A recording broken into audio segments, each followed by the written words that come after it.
By now, everything you've watched or read about blogging has a similar theme. Pick good topics, use great keywords in your headers, use bullets and lists to increase scannability, and don't forget to optimize your post before you publish. Then rinse and repeat. One thing you can and should do is create an editorial calendar to make future planning easier. I'm Darlene, this is Emily, and that's what we're here to talk about.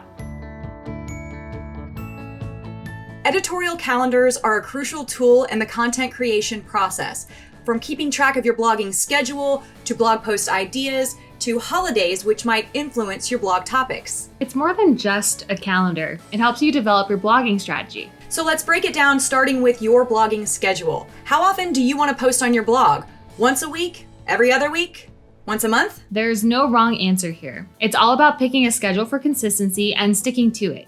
Your readers will start to look for your post when it's set to be published, whatever the schedule may be. The next thing to determine is your blog categories. Think about who you're blogging for and brainstorm categories they would be interested in and that are related to your business. For example, if you sell dog food, your blog categories might be about puppy training, walking your dog, best dog toys, adult dogs.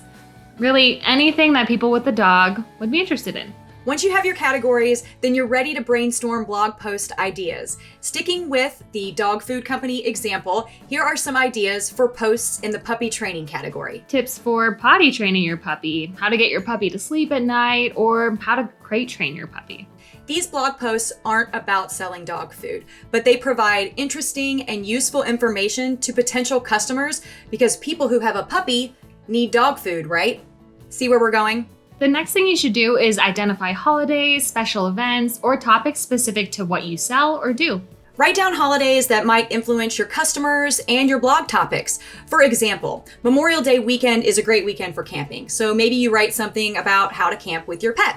Or for the 4th of July, maybe something around how to keep your pet safe. Or special things that are specific with your business, like an anniversary event or the story of how your dog food is made. Once you have all of your blog categories, topics, and holidays written down, put it all together in an editorial calendar. Start by filling in your business events and related blog posts you want to write about. Then fill in the holidays and add posts from your list. Schedule things a couple months in advance so you're prepared for what you have to do now versus what's coming up. Then start writing. Most blogging platforms let you write your post and schedule them in advance. That way you can get ahead of the game and stay on schedule. Once you have your editorial calendar set, revisit it on a regular basis and add new events or post ideas as they come up. I'm Emily, that's Darlene, now go get started.